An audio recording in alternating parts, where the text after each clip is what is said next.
Welcome, everyone. Thank you for being here with us today. So, I'm Rayyan Zafar. I'm a psychedelic neuroscientist working at Imperial College's Center for Psychedelic Research.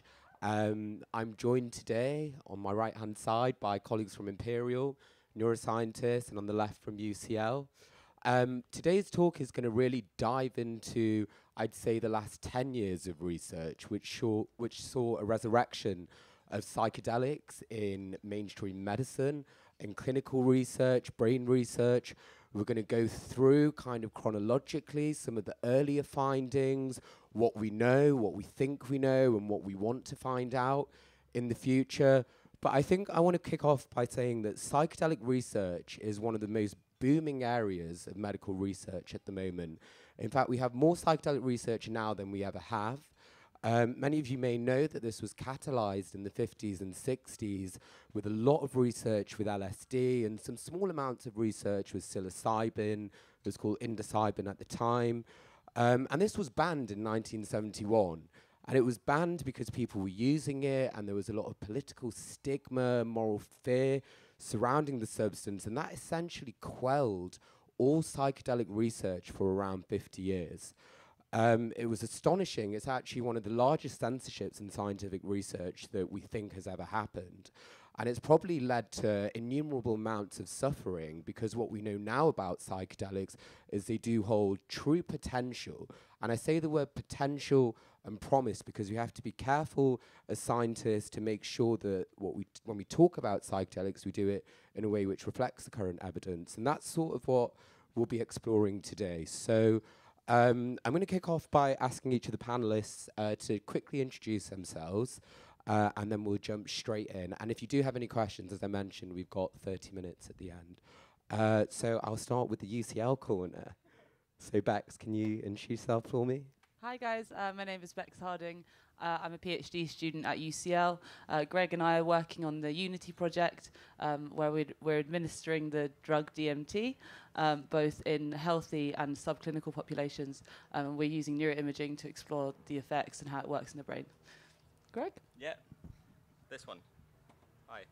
Hello, I'm Greg Cooper, also at UCL. As Bex said, I'm in my final year of my PhD now, and I've been working on this this DMT project for the last 4 years. Started a little bit before my PhD on that, and we've only just started dosing our participants. So the study's called the Unity project, Unity standing for Understanding Neuroplasticity Induced by Tryptamines. So tryptamines, I've never said tryptamines before in my life. Well, that was quite a short introduction. Should we leave it at that? Yeah, we'll dive into that a little bit later. Maria? Hi, everyone. Nice to see you here today. My name is Maria Balaet, and hi, Sana. That's my daughter. And I'm a computational neuroscientist at Imperial College in London, where I've been for the past 7 years. But importantly for this panel in particular, for the past 4 years, I've been working on what I believe to be one of the largest study arms in the UK, looking at recreational drug use, following around 130,000 individuals for the past 4 years, trying to understand how doing drugs outside of the laboratory influences their cognitive ability and mental health. And Chris? Hi, everyone. My name is Chris Timmerman. I'm a postdoc researcher. I work also at the Center for Psychedelic Research at Imperial College London, where I lead a DMT research group, where we do studies with DMT in neuroimaging environments and 5-MeO DMT. And the main, I guess, quest that we have in that group is to understand how psychedelics can shed light on questions of the relationship between the brain and the mind, the nature of consciousness, and stuff like that. Thank you, and we're definitely going to get into that. So actually, on that point, I'd like to sort of kick off the conversation with some of the earliest, in fact, the first fMRI, so that's one way of imaging the brain. One of the first studies that was done in 2012 by Imperial, by Professor Robin Carhart-Harris and Professor David Nutt. And the experiment was in healthy individuals, and it was to look at the effects, the neurobiological effects, of LSD and psilocybin in the brain. So if anyone wants to kick off and kind of walk through the experiment, why we did it, and what the kind of findings, maybe Chris, you can start that because you were with the group at the time. Yeah, well, actually, I wasn't with the group for the psilocybin and LSD, but I can explain them. Yeah, I arrived just after that. They did those experiments, and essentially, I think the Robin Carhart Harris, which was my mentor, along with David Nutt, they both really kick-started what I would consider to be modern neuroimaging, certainly in the UK, very prominent study, and they had the question of trying to understand what happens to the brain under magic mushrooms. That was really the most essential question. So they injected psilocybin, which is the active chemical component of magic mushrooms, while people were lying inside of the fMRI scanner. And they were actually expecting the brain to light up in all bunch of different ways, right? If you think about a psychedelic experience, it's a very rich experience that is full of content. Instead, what they found was that some key centers of brain activity were shutting down, and there was a disconnection, disintegration of a very specific network, which is called the default mode networks, are kind of like the network that is most prominently active in our normal waking conscious state. So that was a very, I think, intriguing study because it shed light on this notion of ego dissolution, ego death under psychedelics, right? And this default mode network has been strongly linked to this idea of a narrative self, our sense of identity that has to do with, semantic language information, everything that we can say about ourselves, right? Our identities and so on. So the study those results led to this initial sort of idea that, psychedelics shut down the default mode network, which is the seat of the self in the brain. Now we know that was a bit of an oversimplification in terms of, what we can say about those findings, but I think it still remains as a very valid milestone in psychedelic research and, the implications that I'm sure you'll talk about now. Yeah, I mean, I think some of the things that maybe we want to get across, like now in this era, if any of you follow psychedelic research, you'll hear a lot about this so-called default mode network.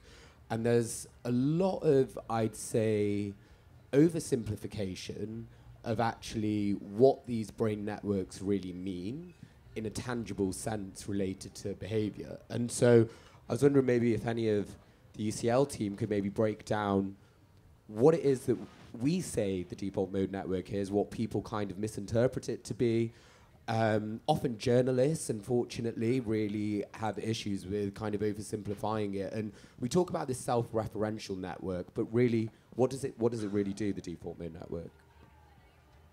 Yeah, so I guess there is some nuance to this one. The default mode network is... so who knows what I mean by a network here? Do people know what I mean by a network? Just in case. So by a network, we mean a group of separate brain regions. So they're not touching each other. That seem to share activity. So the activity of these regions correlates with each other. And the default mode network was this discovery that was made back in early 2000s, where you put someone in an fMRI scanner and then look at which regions are correlating with each other. And if you have someone doing nothing in a scanner, so resting, you see the default mode network lighting up. So this is really a correlate of what we're doing, or what our brain's doing when we're doing nothing at all. And I think the problem of applying this as like a main explanatory narrative behind how psychedelics work in the brain is that taking a drug is a task. The default mode network, when you give someone any task in the scanner, goes away. You see other networks lighting up that are related to language processing or numerical processing. But when you give someone a psychedelic drug, they're now doing visual processing. They're now doing all sorts of memory types of processing. So you wouldn't expect, if you gave someone that as just a task on a computer screen, you wouldn't expect those regions to light up. And we also see with a handful of other drugs, so cannabis and MDMA and benzodiazepines, and I'm getting nervous now. Wow, I'm on my soapbox here. Well, we also see the default mode network go away in those circumstances. So I think it's really early days for psychedelic research is what I want to say. I think I don't want to be too quick to jump to the conclusion that this is what's conferring both the most interesting things about the experience and also the main correlates of getting better afterwards. But just harking to the, as much as we don't really know what the default mode network is per se, there is also evidence from other fields of research, not just in psychedelic research, of what the default mode network is. And in cases of depression, there is overactivity in the default mode network, which is linked to rumination and sort of ruminating on sort of how bad your life is and that sort of thing.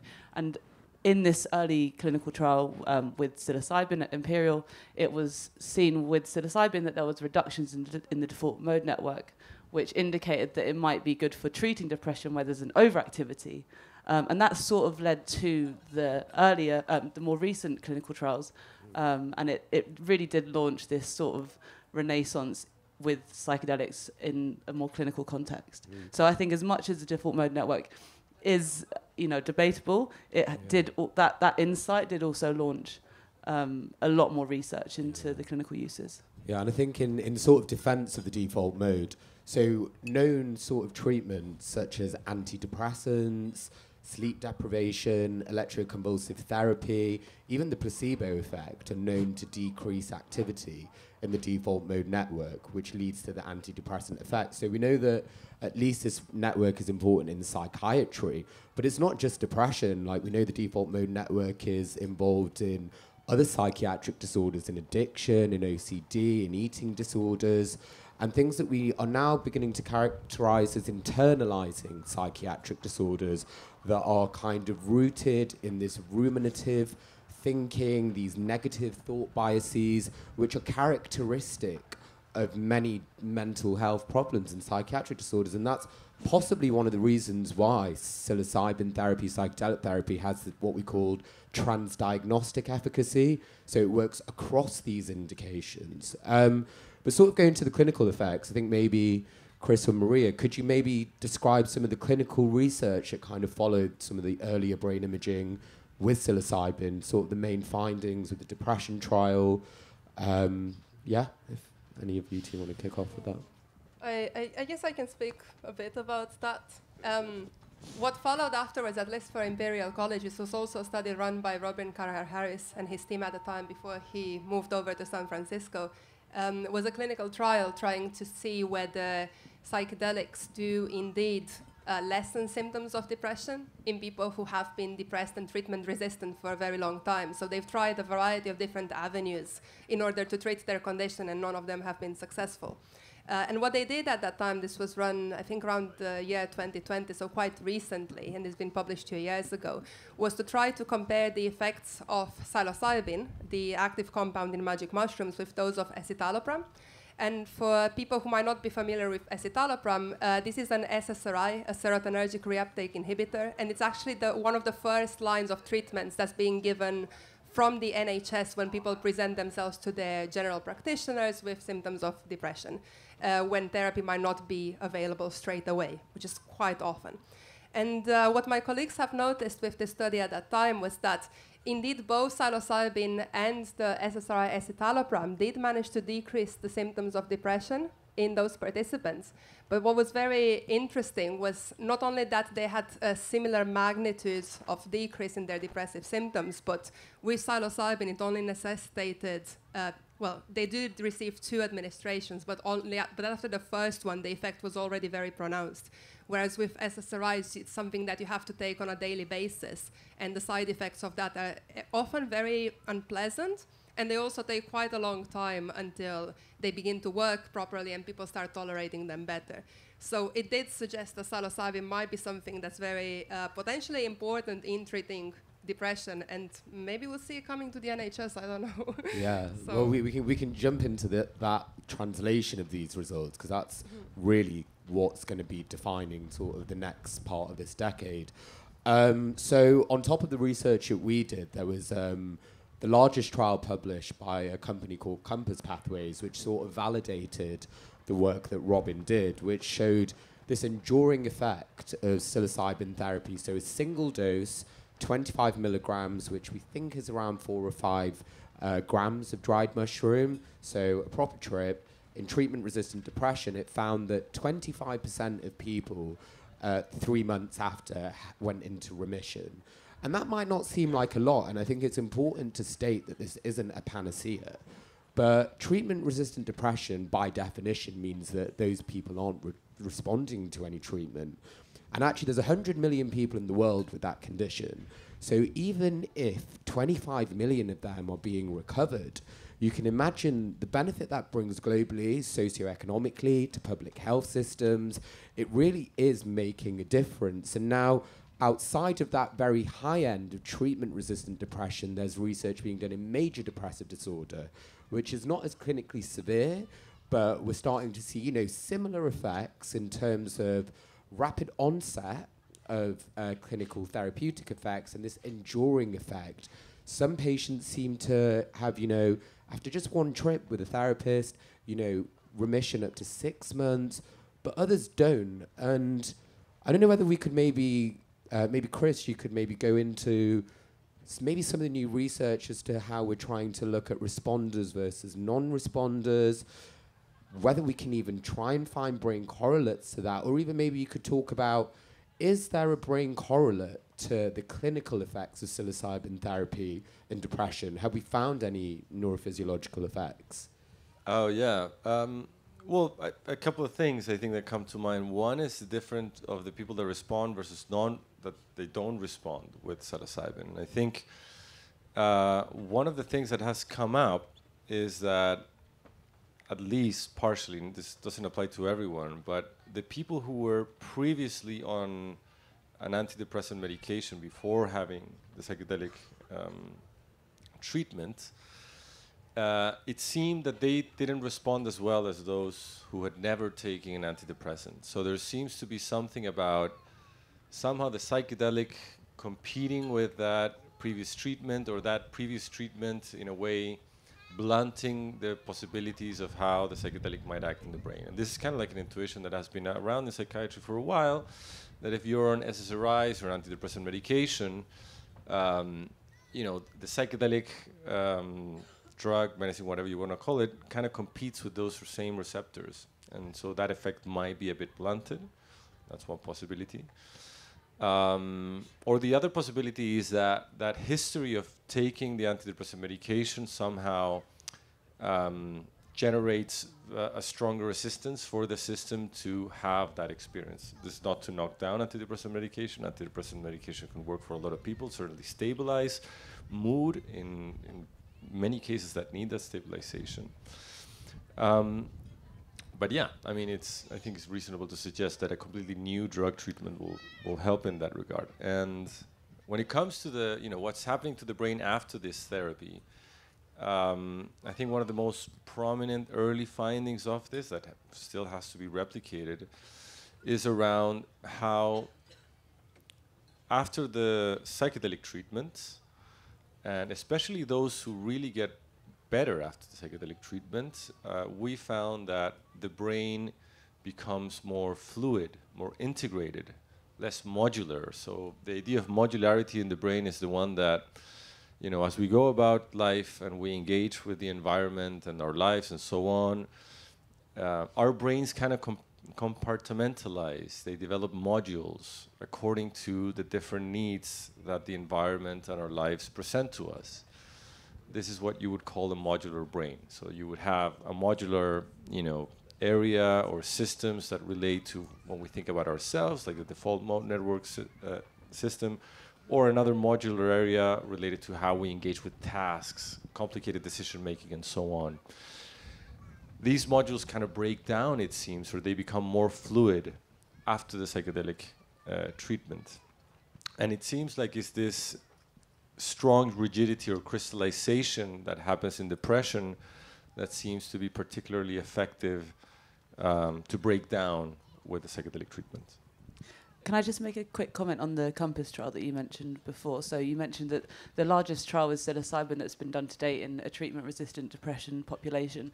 They actually used 3 control groups. So one was 1 milligram of psilocybin, which was used as an active placebo. So placebo is what we use in science to sort of make a comparison. So they used 1 milligram of psilocybin, 10 milligrams of psilocybin, and 25 milligrams of psilocybin. And they found that the 1 milligram and 10 milligram of psilocybin had no clinical efficacy. And you need 25 milligram of psilocybin. So 10 milligram of psilocybin, which is about a gram or so of mushrooms, debatable depending on the strain and the strength, whatever, that is not enough to mediate this clinical effect that we're seeing in the lab. You need a bigger, larger dose to see this clinical benefit. Just thought I'd point that out.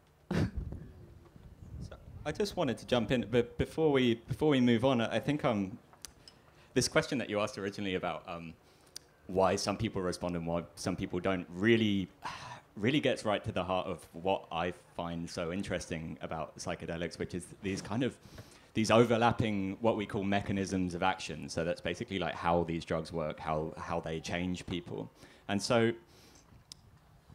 on the one level we can see, so Chris mentioned that people that have taken SSRIs before might see this kind of diminished effect or like this lower chance of responding to a psychedelic treatment if they're already depressed. Well, this suggests that there's stuff, because these are 2 drugs interacting, that there's stuff happening on the cellular level. And there is, we see these effects in terms of psychedelics reducing inflammation in cell cultures, so just cells in a petri dish.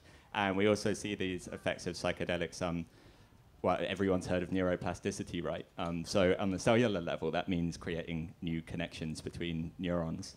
But neuroplasticity kind of extends beyond that as well. It can also be plasticity in cognitive systems and behavior, and also just larger scale changes in how different brain regions are communicating with each other. You can call that plasticity too. And then I think the really interesting part is that also we know that the experience itself, like any experience, it doesn't have to be a psychedelic experience, can change us. And somehow there's this interaction between an experience that we have and then these effects on a cellular level as well. So when we're asking the question of why some people respond and some people don't, there are so many different levels of interaction that we have to look in. And that's what I find so exciting and beautiful, but also very messy and hard to study about all of this. May I also jump in to add on the top of that, basically, and what my colleagues have said so far. An individual is having a psychedelic experience. Often individuals have such high variability between them in terms of their personality, their life history, certain traumatic events that they had, certain associations that they created about the meaning of what might come up during that experience. And I think it's not all in the drug, it's not all the molecule, it's also how the individual interacts with what happens during that trip, basically. What they work through. That's why we see such differences sometimes between what certain experiences in one environment might lead to and what something in a therapeutic context might lead to, which is really what we've all been talking about here. Those are very different to what happens when someone just randomly takes the drug. It's not all the drug, it's how the individual and their personality interacts with that as well. Yeah, that brings us on sort of to really fascinating bit about what is it about psychedelics in and of themselves. So you're saying a bit about neurobiology, but like the experience, and what is it about the experience and what do we know about the experience which we think is related to clinical outcome. And so what we do in our research is we do these questionnaires where we ask individuals to sort of rate their trip on different scales, such as emotional breakthrough, or we have this scale called the mystical experience questionnaire, which sounds a little bit woo, but we're trying to like capture the acute experience and see how that relates to changes in depression. And most, but not all studies find that there is this correlation between the mystical experience induced by the psychedelic state and the clinical outcome. But maybe that brings us on to like the question of, is the trip necessary? And that is something which has been kind of developed in the last few years. So there's this new body of research going on which looks trying to target the same receptor in the brain, the serotonin 2A receptor, where classic psychedelics such as LSD, DMT, and psilocybin bind to, but try to induce a state which develops potentially neuroplasticity, but without the trip, and see whether that could actually lead to an antidepressant effect. So I just want to open up to the panel, and if you could give some thoughts on the development of these non-psychedelic analogues, and whether you think there's promise for them, what are the advantages or maybe relative disadvantages of that versus the actual psychedelic experience. May I just quickly give a bit of thought on that? Just like no individual is the same, no type of depression is the same as well. And I think there's really good that we're trying all of these different avenues to try to find compounds that maybe might not be might be useful in treating depression in people who, for example, might not be able to sustain going through a trip.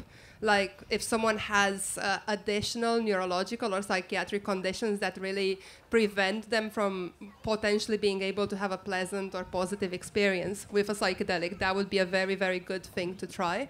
But so far, they're yet to be trialed in humans and to see what is actually happening in an individual. We have some very promising data from laboratory animal studies, but it's yet to see anything afterwards. And I think, yeah, that's the next stage. We're potentially moving to trying to compare when is the trip necessary rather than if the trip is necessary at all. So I think it's very interesting, this whole discussion of whether the trip is necessary and what's happening. And to me, it just responds to a culture in which we've dissociated so much the idea of the brain or nature and the mind and consciousness. And it's really like, the heritage of Descartes that, kick-started this whole division in thinking about these things. It's intriguing because, if you ask someone who takes SSRIs, they are having an experience of the SSRIs. They're not tripping necessarily, but they are having a change in mood that then when they go out into the world, the environment responds differently to that, and then they respond differently to that. And you could argue that SSRIs, the effect of SSRIs are very much mediated also by the experience that they evoke. And there's research also showing this, even with clinical models of animals and rats in which they give SSRIs. So I find it that it's it's really kind of a push of the biomedical status quo of understanding mental health as this isolated thing that happens within the individual and within the brain that is just pushing its agenda back into, what many people intuitively know about the psychedelic experience. So if you talk about people who have life-changing experiences with psychedelics, that they got better out of depression, they will just automatically tell you, because it was very meaningful, because I was able to revise these things that were very important to me, because I had a cathartic experience, because I felt connected with the environment. And so all this is very intuitive for these individuals. And at the other level, which I really find this is why it's so interesting, the way psychedelic research pushes these matters to the forefront of psychiatric research, clinical research, mental health research, well-being, and so on, is also the relevance of context. And we know very well that the outcome of a psychedelic experience is very much related to how that experience is held, contained, directed, guided, and so on and so forth. Really putting a strong stress that there's a relational quality in that psychedelic experience that in the context of psychiatry or psychology or therapy happens between a therapist and a patient. That quality of that experience, what we call the therapeutic alliance, also predict these changes. So I find it really hopeful that this kind of research is happening. My bet would be that, clearly the intriguing quality of the psychedelic experience will have a massive effect over the one of just a neuroplasticity effect with a less interesting experience, and then maybe push, the research on mental health and neuroscience to something that conceives of the mind and the quality of the mind, i.e. mental health and well-being, as something that not just resides in the brain, but is the brain and the body, the brain, the body and others, the brain, the body and the wider world, and of course at the center of that, experience, which is such a primary thing in our everyday lives. Can I just... Sorry. I was going to say that brings us quite nicely. I was going to make a comment about neuroplasticity. I feel like it's a term that people in this context will think of favourably.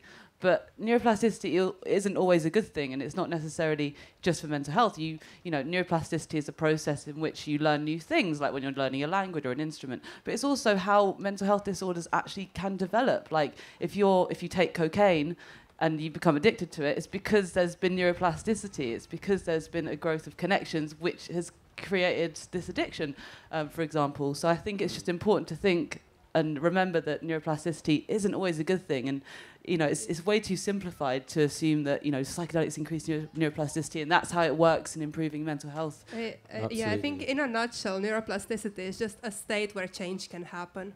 Yeah, and that can be good or bad. So I think, the context of neuroplasticity is also one of those other kind of myths that you read about in like healthcare magazines or journalists, and there's just assumption that it's a good thing.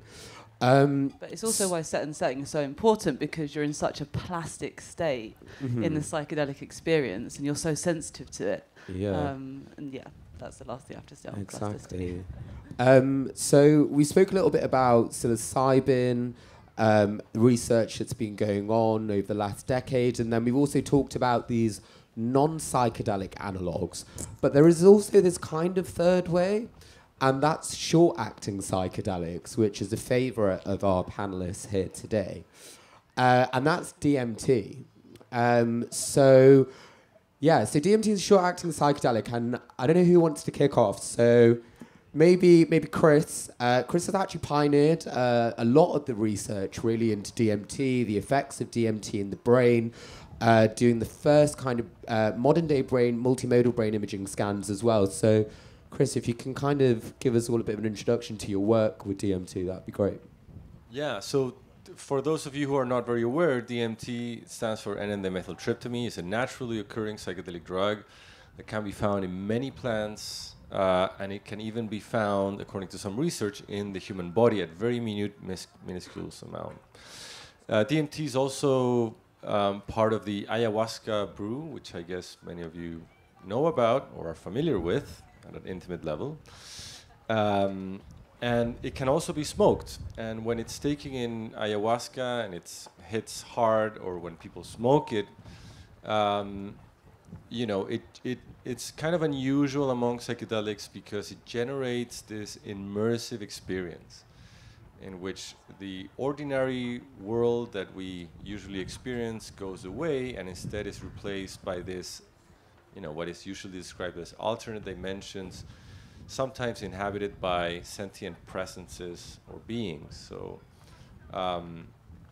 So we were really interested in this kind of experience and what it can tell us about the mind and how it relates to the brain, right? Because in a way, if you think about it, what DMT is doing is somehow deconstructing the usual way in which we perceive and understand reality, and instead we construct a novel world of experience. So this is under this notion or this idea that really the brain is not really this just passive organ that is receiving, information from the external environment, but it's actually actively always developing these worlds of experience that we call everyday reality. Well, we perturb this system with DMT. And we've done several experiments with trying to understand what's happening in the brain where people are having these immersive experiences, doing fMRI and EEG research, where we found essentially that this kind of like this mechanism of construction has to do with the hyper-engagement of our imaginative capacities that we have in the human brains, this engagement of the human-specific functions that allows us to construct story, imagine these worlds that we inhabit, and therefore might be overactive or modulated in a significant fashion when we're having these DMT experiences. And very lately, my PhD student, Lisa Luan, she led the first extended DMT infusion study where we extend that DMT state. So if you just give this DMT, you inject it with a short-acting bolus, you will get a 5-minute trip, intense trip. What we're doing here is that we're extending that for at least 30 minutes, which opens up exciting possibilities in consciousness research in terms of exploring these worlds of experience a bit better and understanding them a bit better, but also possibly in clinical research, right? And the possibility that we can somehow, tailor a specific psychedelic experience according to the needs of an individual. Some people might need a strong short-acting experience, other people might need a smooth entrance into that state, and others, different kind of possibilities. So, yeah. I'm another DMT researcher. You literally can't move for them in London at the moment. And I completely, how do I say this? I share Chris's fascination, and I think what I understand of his, as his reasons for his fascination in DMT as a tool for understanding the relationship between mind and brain, and he said it much better than I could. So I suppose what I can do is describe a little bit about our research at UCL. So we're running a fairly large study. Half of our participants will be healthy volunteers, and that's really more about understanding just the brain effects, I suppose. The way the study is going to work is we will have people come in and watch a feature-length movie in the scanner. They'll go home and come back in a week later, receive DMT in the same scanner, go home again, and then come back and watch another movie. And the reason for this is because of, well, I suppose what Chris was mentioning in terms of, what is it about our brain that enables our capacity for us to, well, how did you put it? For hyper engagement of our imagination were the words that you used, right? How do we construct these scenes and these stories, these fully immersive stories that we find ourselves in a DMT state, that our participants find themselves in? And I suppose in our group, this is really rooted in our belief that this is rooted in changes to language processing in the brain. So this is why we really want to get a snapshot of the brain while it's doing language processing in the most natural way possible, which is watching a movie. This also invites the really fun possibility of training a neural network on the images that people are seeing in a movie to decode those scenes that they're seeing in the movie just from their brain neural activity and applying it to the DMT data afterwards, so we can start decoding hallucinations. So I really want to see that. I don't know if you can call that science. I think that's more engineering, art. I'm not really sure. The other side of the study is much more Bex's, and this is looking at subclinical populations of hazardous drinkers and how it can be used to manipulate their memories into drinking less. So I'll let Bex talk about that. Yeah, so we're using a subclinical population of drinkers. It just makes it easier to use. If we were doing a full clinical trial with alcohol use disorder, it'd be a lot more paperwork, to be honest. So we're using a subclinical population. So we can look at the brain mechanisms and the changes before and after DMT and during it to see if there's any predictors of, any predictors of the neurocorrelates that mediate these clinical benefits. So our supervisor, Ravi, he's invented this quite like brain hacky paradigm to interfere with memories associated with drinking. So, when you see a beer, you have this, if you like beer at least, you have these like reward memories that are associated with it, then that makes you want to grab the drink and drink it. And so we show drinkers pictures of beer or whatever their favorite drink is, and give them a beer, and then we blast them with DMT, and hopefully they stop drinking after it. That's the hypothesis and aim, pretty much in a nutshell.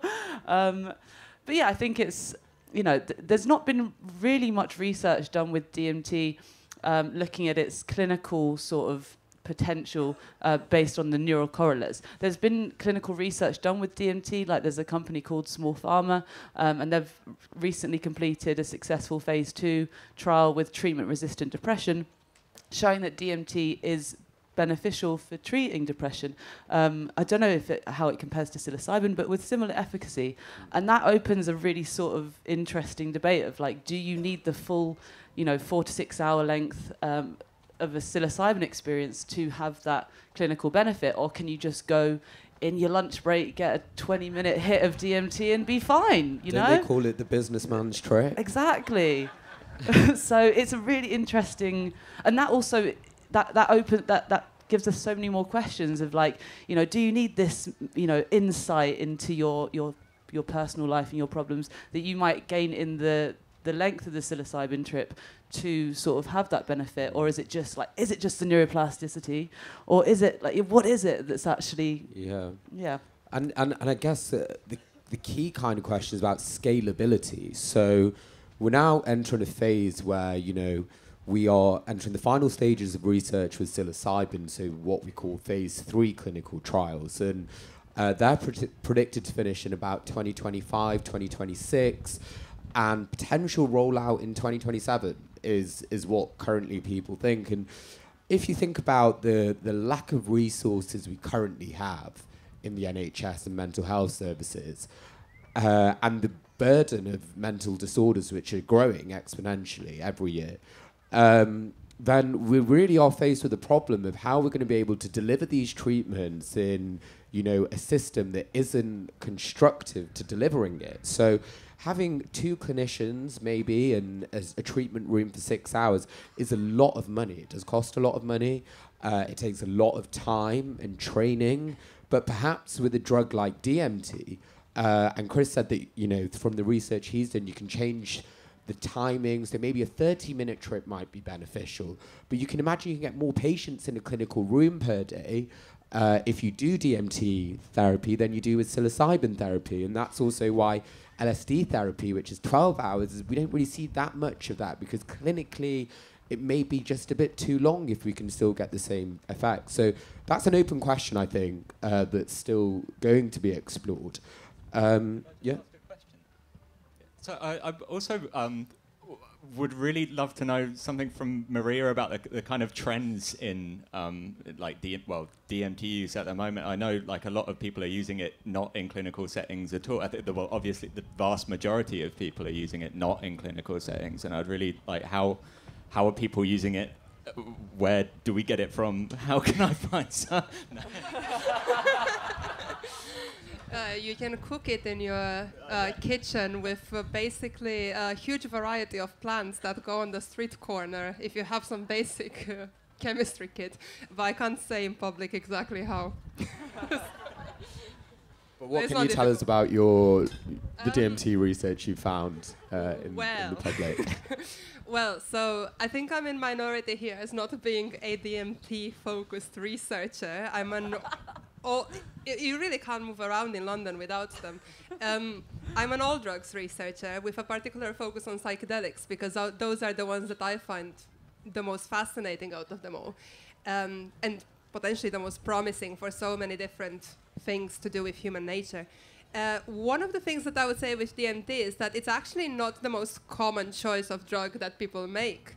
I guess it might be considered a businessman's trip, but what I find is that there's not so many business people trying to do a very quick DMT, and especially not repeatedly try to use DMT. The people who engage with this drug are quite rare, and the ones who engage with it a lot are even rarer than those who just decide to try it out. And I guess this is where we need to think about what actually happens during the experience itself. And my colleagues were talking about how it's shorter acting, and potentially this means that more patients could go into the clinic on a daily and have it, and then you get to treat more people. But I would say even if the experience is shorter, the intensity of it is quite high. So I suppose maybe that also speaks to how well tolerated psychologically, physiologically it might be. There's quite a lot of contraindications, as I would say, exist with DMT, and a lot of personal fears, not mine, but like the individuals who might want to take it recreationally, for example, because it's that kind of substance that often requires a sitter to be around, a very comfortable environment, because the person completely loses the sense that they're in a room where they were before. You know, they get transported to a completely different reality. And in that reality, since they don't even see what is around them in the same way anymore, they might meet aliens, they might meet various entities, they might be in space. That poses quite high risks. I suppose a lot of people are aware of this, and that's why we don't see it being consumed as often. So, yeah. We will come to questions in... What time is it? In 10 minutes. So, I mean, yeah, it's fascinating. Drug use in outside the lab versus in the lab. As we mentioned, psychedelics are very context dependent, and sometimes they're not the best models. I think, you know, there are massive limitations with some of the research and the applicability, and we call it ecological validity. But there's an exciting new advancement in psychedelic policy, which actually happened last month. And that was in Australia. So in Australia, they changed the law such that psychiatrists are able to prescribe psilocybin therapy for treatment-resistant depression, and also MDMA, which I haven't spoken a lot about, today, for PTSD. And that is before the phase 3 clinical trial data has come out. But this is an excellent opportunity for researchers to be able to collect what we call real-world evidence. So that is evidence of this drug being used by clinicians and doctors in the natural environment. So in the context of these clinical trials, we give very specific dosing. The patients that come to the studies have very, very unique and not necessarily relatable conditions to the general population. So they might have depression, but it might be unipolar depression. And we actually know that most people with depression have multiple morbidities or comorbidities. They may have anxiety, they may have a co-occurring substance use disorder. And mental health, as Maria mentioned before, is very complex. And so it's going to be fascinating over the next few years. And Drug Science, a charity that I work for, that has excellent information about actually the science of drugs, which is free of kind of any moral kind of agenda, is going to be collecting that data alongside a charity in Australia, and we're going to really try to get the nuance of what the right amount of redosing is, what the right, you know, dose is per patient, and see whether there are any kind of effects that we haven't picked up in the lab. So we're very excited about that, and there's other advancements in the US as well. So in Oregon and Colorado, there's legislative changes now happening, so not patients, but individuals who want to go and take those compounds for wellness or for kind of well-being related issues can now do that legally. And I think in the next decade, a lot of people are calling this the psychedelic roaring 20s. And we are seeing that in terms of the boom in scientific research, medical research, the advancements of psychedelics in policy. I mean, even Westminster, there's a group called PAR, Psilocybin Access Rights. I really urge you to go down to their tent, which is just that way, and sign a letter to your MP, because conversations are now really happening with the Home Office, in Parliament, related to rescheduling. So we're really living through an era where psychedelic medicine is no longer a fringe science anymore. And I truly believe it's going to become more mainstream. I think we've covered a lot over the last 50 minutes or so. And we've got a roving mic somewhere, I think. Or if we don't, then if you could, yeah. So if anyone has any questions, put your hand up. Start the gentleman at the front, and I'll make sure everyone gets a chance to speak. Yeah? Yeah, thank you, guys. That was really interesting. Yeah, I understand the issues with scalability around, you know, the longer trips, let's say DMT with an MAOI like ayahuasca or MDMA, and I see the benefits of DMT or 5-MeO DMT being very, you know, efficient for the NHS and stuff. But I'm just wondering whether with a longer trip, whether there's a bit more space to understand what's going on, and to kind of have a form of integration ready within the trip, within the experience, and make clinical benefits be higher. So, yeah.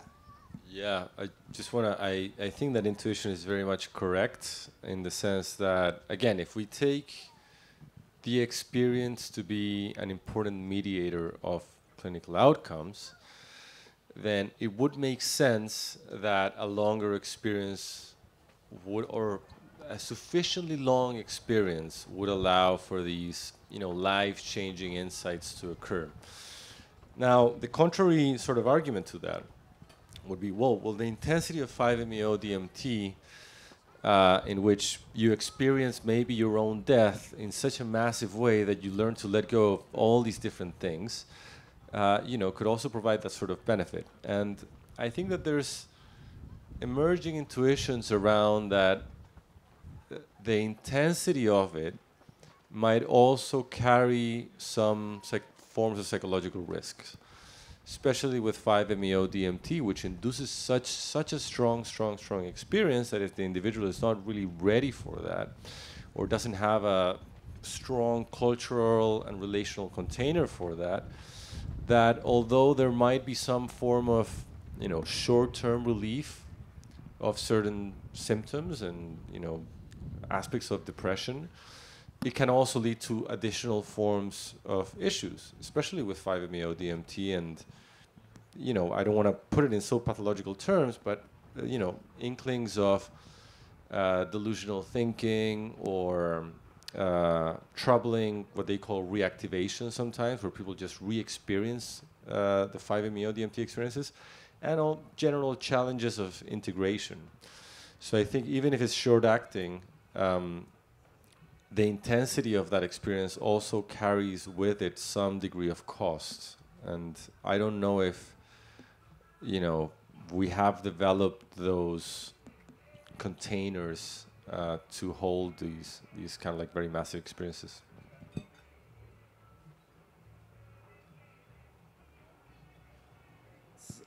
As intense as 5, I appreciate that. But could that not be similar for DMT, for just the straight up? I think it's less. And this definitely what we've seen. So you don't have, for example, reactivations with DMT. With DMT, it's also the matter of dosage is key. While you do see, potentially, similar things happening in ayahuasca groups, people who have like DMT-like experiences which are longer. I do feel that we have a cultural, DMT is not such a new drug.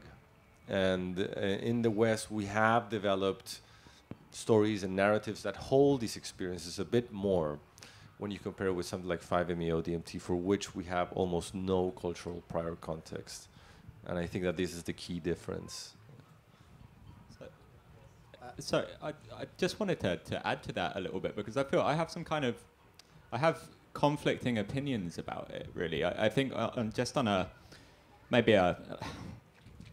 it's a kind of a rational sense, like what is it about any experience that can change our behavior? I mean, there has to be a memory component in this, right? And it doesn't really matter whether or not the memory's formed over a very short period or a very long period. It's when you're in a particular circumstance that makes you behave one way or another, and you're referencing a memory to make that decision. And I think in that sense, I don't think it matters. But there was also one of the big papers that came out this year was this, I'm going to get the title wrong, but it's Psychedelics Reopen the Social Reward Critical Period of Plasticity, right? And these researchers found that actually, like, the time of occupancy at the 5-HT2A receptor, so basically like how long the drug binds for, correlated with how long this critical period was open for afterwards. So in terms of, how maybe in terms of the negative effects, just how much a memory can stick with you from something scary that you've seen, then yeah, I think probably both LSD occurring over 12 hours and DMT occurring over 15 minutes can probably have those effects. But in terms of the therapeutic effects, I think, maybe occupancy is actually at the receptor binding is quite a big deal. The duration of the trip is quite a big deal, I think. So I don't know what to conclude from that, really. Well, we see it with ketamine. So ketamine is now like it's off-labelly prescribed for depression, as well as addiction and some of the psychiatric conditions. And you see patients actually having to go back quite often, up to 12 infusions on average is the amount of retreatment that they need. And actually with psilocybin, we don't think we need that much. But yeah, the ketamine experience is a lot shorter. We don't really know the differences, but I think, we're still trying to figure out what the appropriate dosing schedule is. And a lot of the kind of ways that we're going to find out that is through big data sets and developing personalized and predictive algorithms, like you're going to be very different to the person next to you in terms of your clinical response, and that's going to be a combination of maybe your brain archetype, your personality type, your clinical history, and we just really don't know enough yet, and that will only come with, you know, more research. And we always say as scientists more research is needed, but really we do in order to actually deliver the most effective treatment to patients so that they don't spend years trying to find out and waiting, that's been the problem with psychiatry over the last 70 years. Patients don't see doctors for ages, they get prescribed the wrong meds. It's about 3-4 years down the line until they actually find something that might work a little bit, but by that time their pathology is so ingrained that it may have exacerbated it. And we don't want to make those same mistakes with the emergent psychedelic, psychiatric sort of delivery. And so, you know, with the tools that we've all described today, we're probably going to edge a bit closer, but I think it would be wrong for us to say we really know what the appropriate therapeutic delivery is yet. Just wanted to comment on the ketamine. So it's been seen in clinical trials that ketamine is very effective for treating depression, but the efficacy doesn't last as long as with psilocybin. So with psilocybin, it's thought to last around 3 to 6 months. It's been shown to be effective for treating depression, but with ketamine, it's about 2 weeks. Debatable, but yeah. So that raises interesting questions of, you know, why does psilocybin, you know, create this longer-lasting efficacy than ketamine when they have quite similar modes of action when you look down at the cellular level, like what it's doing to neuroplasticity and that sort of thing. But yeah, that's something we really need to look at. Yeah. Another question. You pick. Hi. You mentioned set and setting earlier on, but most of the discussion seems to have been about the clinic. And I'm wondering how important you think that is, considering that in a lot of informal use, people would go on a retreat, they would spend a lot of time in the preparation, they would have their experience, and then a lot of integration afterwards. And how important do you see the preparation and the integration to the outcomes of their experience in the clinic? I can take that. I mean, set and setting is the most important feature of any trip, in clinic, outside of the clinic.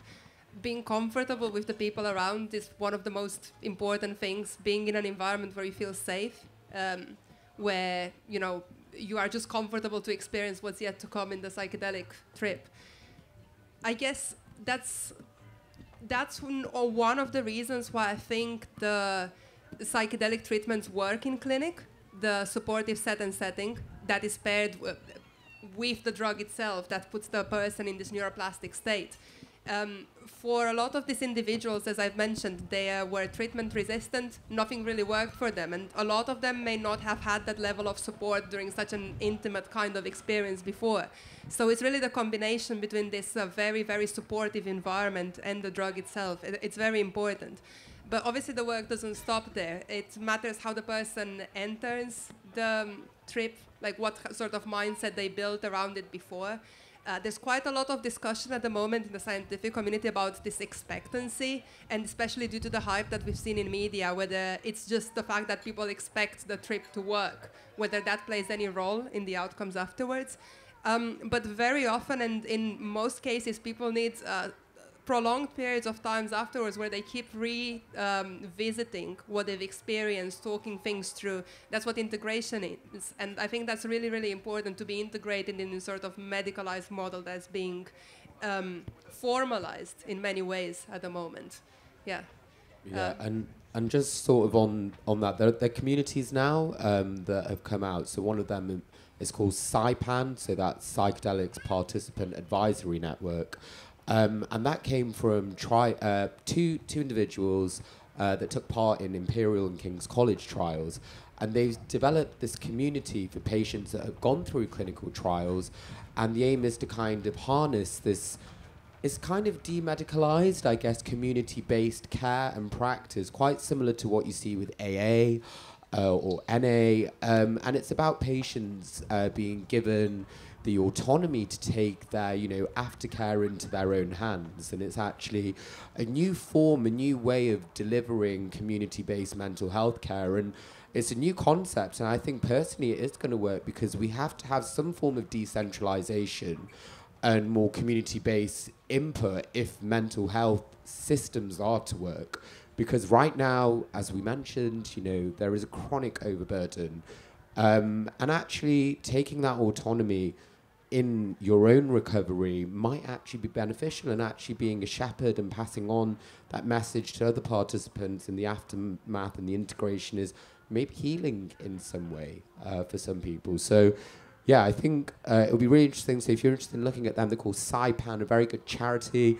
They give a lot of talks about their own experience, and I think that kind of model may be what things might look like in the future. Any other questions? Yes, this gentleman here. Hey guys, it's really an honor to be able to hear all of this great information about psilocybin and about transformation that has existed from these substances. And I'm here today actually because of this. 12 years ago I had a journey which saved my life, I will say. Maria, I had attended over in Derby your presentation that you had done about a 2-hour thing about psilocybin and about classical psychedelics. And then that was a wonderful experience to be able to just bring some of my friends out and then Thank you. to be able to have an understanding of kind of the possibility or the potential around these treatments.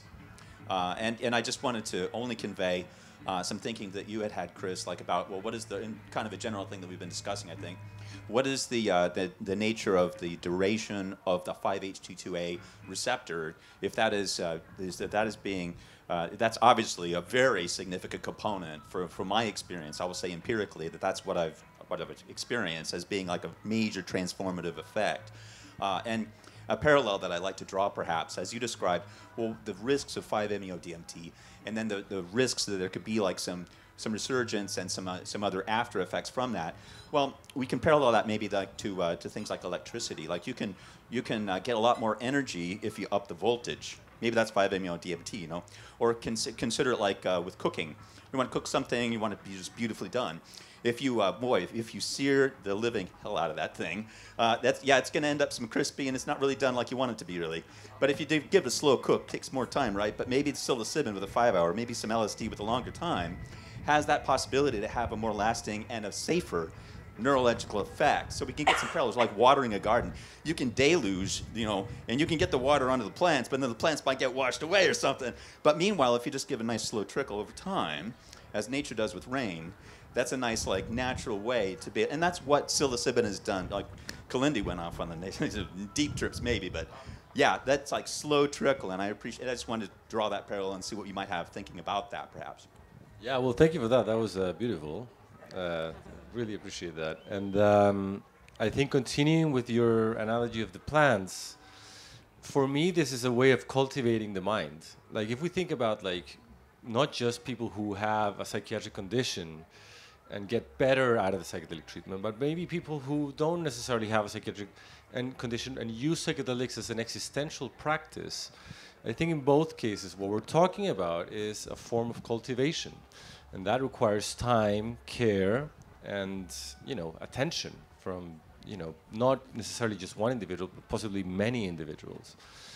And I think it's in this idea of cultivation that we can understand better this as a form of really a practice that involves set and setting, the preparation before, the integration after, the tools that the person has to come into this cultivation of the garden, the information that they have, and so on. And I think that this is the key sort of component in this, is that, in the way that we usually think about psychiatric treatment as you just take this drug, you just take that and you have this passive sort of role. I think what this form of treatment really stresses is, again, this idea of cultivation, having this active component, this engagement that has, in my opinion, always an existential quality, and therefore requires that degree of care, attention, and possibly time. It's almost like it becomes a way of living. Yeah. I'd say with regards to the duration of these things as well, I think maybe with slightly lower dose psilocybin or LSD, there's this kind of exquisite sensitivity that you get to your surroundings that I think is actually probably always there. You know, where someone can flick a light switch and everything can change, or put a particular song on and that can completely change you from A to B. And I think really like that is the state that we live in a lot of the time, but just don't necessarily consciously realize that. And to have, I don't know, I think getting more time in this state, not in like hyperspace and DMT state, but to kind of practice having a sensitivity to your environment is great. Like, I'm into it. Just on that, actually, we're doing a trial with patients with OCD at the moment, and we're giving them a 10 milligram dose, which is like, less than half of the full dose. The motivation for that was actually because patients with OCD have these kind of repetitive behaviors, which are kind of more behaviorally ingrained, rather than perhaps emotionally ingrained, which we see in cases like depression. So there might not be as much of a limbic component to that.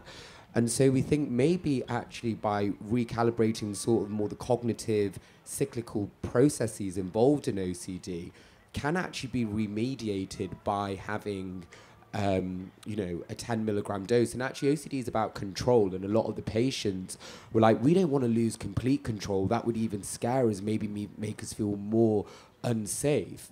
And so actually having a 10 milligram dose might be just enough to kind of refrag the thoughts and the thinking processes without going, full mass to entity world or whatever else, the full doses. So yeah, different doses for different conditions, for different people, I think is, definitely something we need to think about.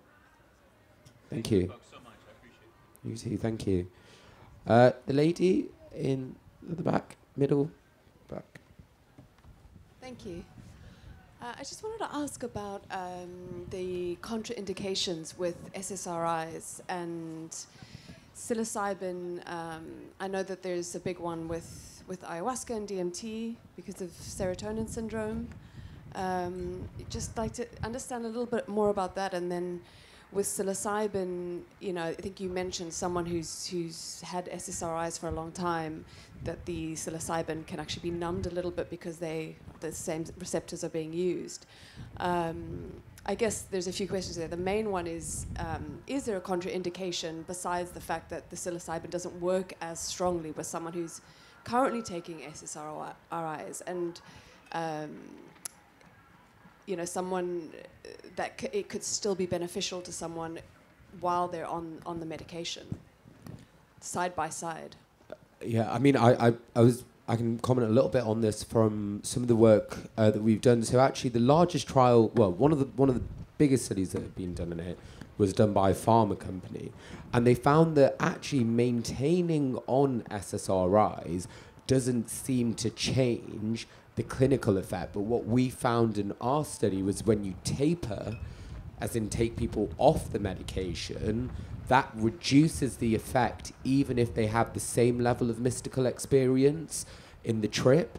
And so it might be this kind of withdrawal-like syndrome that occurs from tapering the SSRI away that may reduce the clinical output. So now the question is about maybe people can just stay on SSRIs because it would be more beneficial, perhaps, rather than putting them into a withdrawal state. Perhaps also afterwards, SSRIs can be included. And I think it's quite important personally to say, based on clinical data, SSRIs do work for people, and they are shown to be effective in reducing depression. And they have helped save many lives. And I don't think it's important to, as a scientist, to sit here and negate the fact that that has been a very credible and effective medical intervention, and it's not perfect. And we're not saying it's perfect, and psychedelics do offer perhaps an alternative and a different approach, but SSRIs are medicines that do work and have saved a lot of lives for people. So I do want to stress that. But yeah, in terms of contraindications and other medications, there's some research about lithium, for example, and actually that changing the seizure threshold. So people on lithium that take psychedelics, there's been some case reports that shows that it can develop into seizures, so you have to be careful. I think there's a lot more pharmacological data coming out on, you know, drug interactions that we're going to see over time. I don't know whether... Can I comment on that as well? So, from the experience of people who are on SSRIs and try to take psychedelics, the majority of them that I've ever seen, and I've seen a substantial number of people in this situation, they don't actually experience the psychedelic effects while being under SSRIs. They only come about after they start lowering the amount of SSRIs, when they start to get off them and so forth. But one of the risks that I found with these people is that they might not feel anything after an hour and a half after taking the dose, and then they try to up the dose up until they start feeling something. And I think this is where some of the potential risks might come in, because we don't really know what happens at a very high dose of a psychedelic from someone who just tries to get something and being on the backlog of the SSRIs for weeks, months, or depending on their personal history. Also, not all SSRIs are the same. There are slight variations that might need some more looking into. And so far, there is some very limited evidence to suggest that, you know, a normal dose of a psychedelic one-off on the top of an SSRI might not be problematic, but there's no data looking at upping that dose and in the long term what might happen. I think this is something that we really need to look into. Yeah, we do know that psilocybin is very physiologically safe. So you need around 70 kilograms of magic mushrooms to have any lethal toxic dose. So I don't think we've got issues with going too high. You might become unconscious and not process it. Yeah, in a healthy individual, but you need to take a lot of magic mushrooms to have any toxicity. So physiologically, very safe. Just briefly, just on another sort of known interaction is if you're taking any MAOI, so monoamine oxidase inhibitors, that will stop most psychedelic drugs from breaking down, so you'll have a much stronger experience. I've heard people describe it as vegetable television before, so maybe avoid that or don't, I guess. Sorry, what does the vegetable TV mean? It means it's a much stronger experience. So people have described psilocybin plus an MAOI as vegetable television because they had, I think it was with reference to their own trip. Nothing grounded in any firm reality, I think. Yeah, in the middle.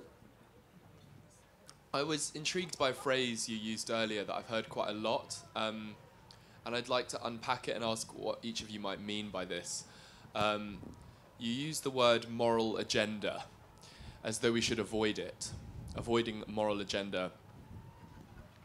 What does that mean when... are you not motivated in your research by, like, the good life? What is good? What are your motives? Like, because I understand there was a political backlash in the 60s that was motivated by a moralizing, but what do you mean by moral agenda? Yeah, so I think I said that. So we all have a moral agenda, right? We all have a moral agenda. So what's your moral agenda? Yeah, for sure. You. So yeah, really, really interesting question. And that comes into kind of the role of scientists, the role of politicians, the role of public speakers, like this talk, what we're doing right now, what does that actually really mean and boil down to? And the moralization of drugs comes from this kind of, patriarchal view that states of consciousness to some degree can be controlled by the state. That was something that was imposed by Nixon's government in the 70s. And we believe, and anthropologists and political commentators believe, that that was initiated through a fear of individuals that were taking psychedelics that might be against the foreign policy agendas of the US at the time in relation to the Vietnam War and other kinds of, political kind of warfare that the US were involved in. And the drugs were perhaps banned because individuals were becoming pacifists at the time. And so it didn't assimilate well with the establishment or the patriarchy's idea of what they wanted. And so drugs became demonized and they got put in a class of people that take drugs are bad, drugs are inherently evil. In fact, it actually started before that. It started in the 30s and with marijuana. So marijuana before that time was cannabis. And cannabis got named marijuana to give it a Latin-sounding name, a Latin American-sounding name, to stigmatize the Latin American folk that were living in the US at the time. And there was these news articles called Reefer Madness, basically insinuating Latin American communities to be behind a lot of crime and hatred, when actually it was alcohol that was driving most of the bloody crime. And we know that as a fact. Like, alcohol drives the most crime. But after Prohibition under the 20s, they needed a new evil to kind of make the DEA a redundant task force in jobs. So this moralization of drugs has happened throughout history. Now, as a scientist, I don't think we can have a moral agenda. We have to be led really by evidence and data. That's my personal taking. There's things that are good and. I mean, philosophically, it could be taken as a moral stance that we decide that evidence is the thing that we go behind. And I do see that point of view. But instead of me kind of asserting... So what politicians do is they use evidence and then make an opinion based on a totality of evidence. What we like to do as researchers is put evidence forward and debate amongst scientists. But, you know, yeah, I mean, I do understand your point, but maybe we do stand too much behind the evidence is a guard for us. Can I entertain Mark's question for a moment? Just because I really like the question, actually. I think the moralization, everyone has their own opinions. Obviously, as scientists, as Ryan mentioned, we cannot really use our opinions to drive our work because that's not what we're supposed to do. However, I think that generally speaking, when looking around, like, I tend to see a new sort of moral norm in the world. And that's not to do with the fact that drugs are universally bad or we should ban all drugs and so forth. It's more to do with the fact that perhaps the only reasonable reason why someone might want to use a drug is to treat a condition, which I think that goes against a lot of things that I believe about human nature and the human right of being in charge of your own consciousness and being able to choose what you do with your own state of being, who you are, and who you want to be in the future and so forth. I think that is the real moral problem that we might be facing as a society at the moment. Who is allowed to use drugs and for what reason? I don't think that that should be up to anyone but the individual to decide for themselves, based on enough evidence being around so they can make informed decisions, of course. Yeah, I think it's an intriguing question because I think what you're hinting at is that sometimes science takes this disembodied point of view in which it's almost like this inert, supreme way of, you know, knowing the world. And I don't think that's the case. I think we all have a moral agenda. We all have our implicit biases. And that I think, you know, science is flawed. At least many elements of the way science is practiced is many times flawed. I do think that science is inherently a method in which those biases can become more clearly visibilized because of the peer review system, because of the way that knowledge can be created. Of course, there's influences, like, you know, it's not really a disembodied place. It's very much an embodied, incarnated place. I just feel that, in a way, it is a way to approaching the way that we understand the world that I think can enable us to advance with, you know, a certain good degree of awareness, which I think is a blind spot many times from other institutions. And I think that that has value. It's something that I struggle with, I think. I really struggle with it because what I like to think motivates me is just almost like an aesthetic thing, you know. Yeah, you know, completely. There's something, truth or not, there's something beautiful about being able to tell a really satisfying story about something so interesting. But I think that's also quite a naive perspective to take because these stories that you tell, I mean, once the cat's out of the bag, they're used for purposes that you didn't necessarily intend. And I think there's a maybe a slight irony in how a lot of the science that's done on psychedelics is being used at the moment. I mean, it's being leveraged for massive corporate gain, which is fine, which is okay, and maybe that's going to help a bunch of people. Personally, I struggle with wanting to come and do talks, wanting to get out there because I don't necessarily want to help those guys. But here we are, I suppose. I don't know what to do about it, and I'd love to I'd love to hear some suggestions, to be honest.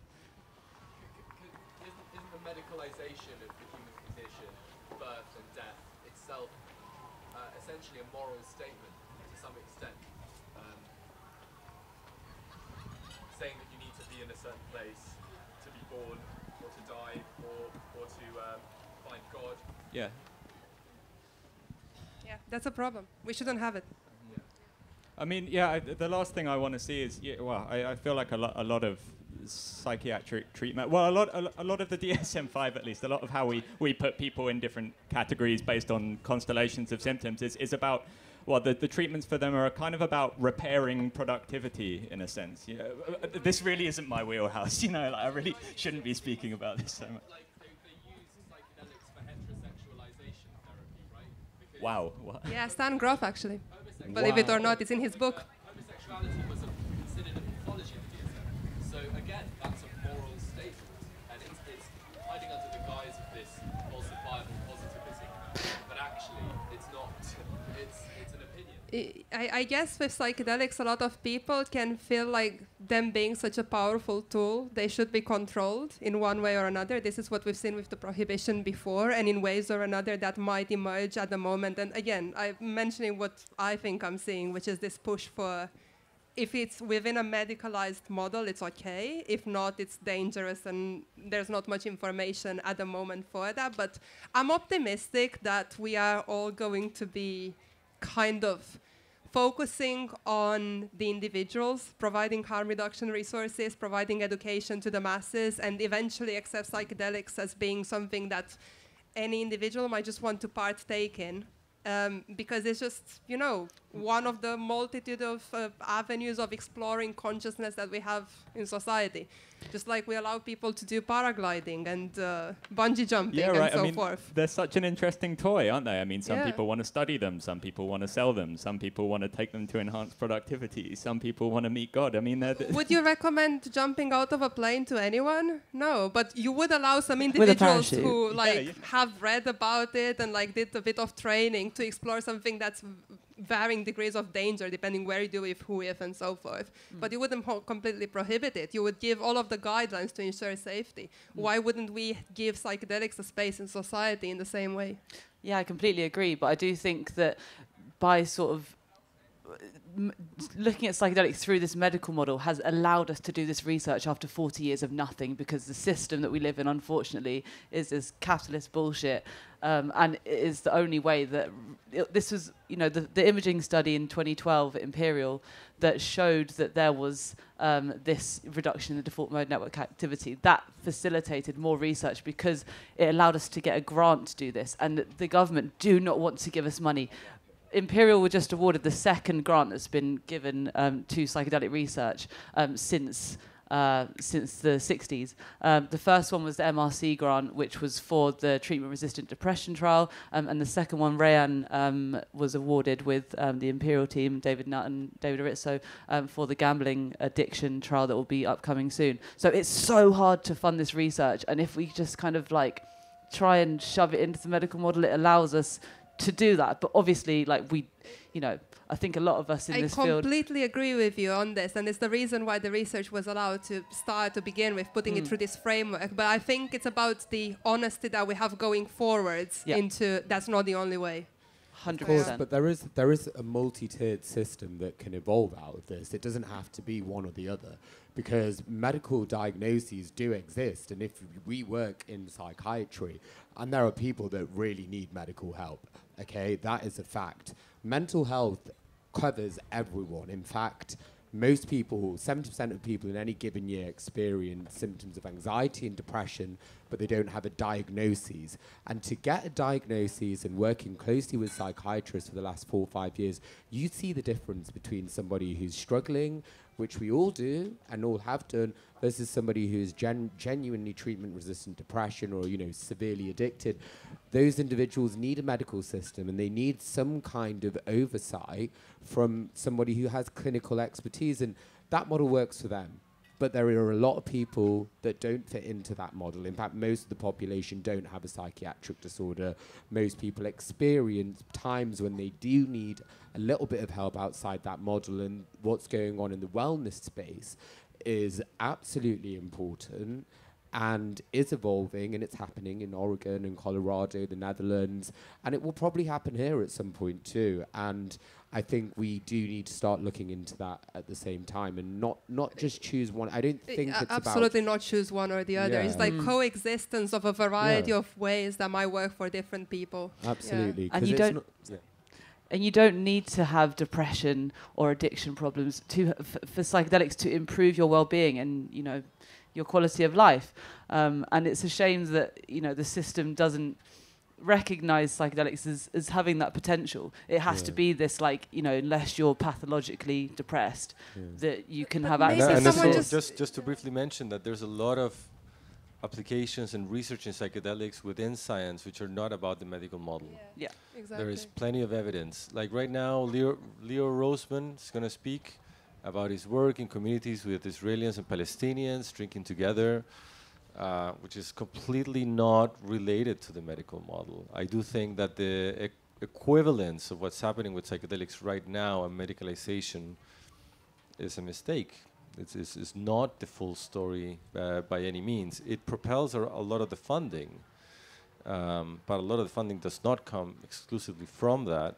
And I agree we need to start opening up, you know, more public funding for other sort of potential applications.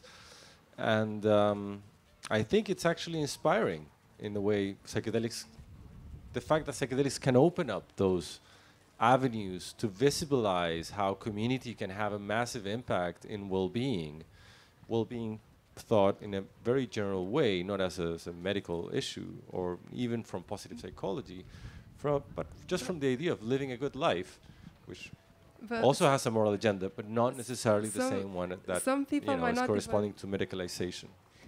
Just want to say, some people might not be interested in well-being at all. Some might just want to meet the aliens or see the fractals. So that's also valid. You can also have fun with psychedelics. It doesn't have to be always fun so shouldn't serious. be, you know, not allowed. We do have to wrap up now, unfortunately, but we will be around here. So if you want to come grab us for a quick chat or whatever. So just to finish, if you're interested in anything we have said today, there's a website, a charity I mentioned, called Drug Science, which has lots of information on the latest research related to drugs. We cover like all the kind of bits, the blogs, podcasts, newsletters, events that happen in London and other places around the country. You can follow the Unity Project on Twitter, Centre for Psychedelic Research on Twitter, all these plugs. So yeah. One more plug, actually. The UCL Society for the Application of Psychedelics is going to be back up and running in September and hosting some talks as soon as I book them in. So come to one of them. Thank or you. speak.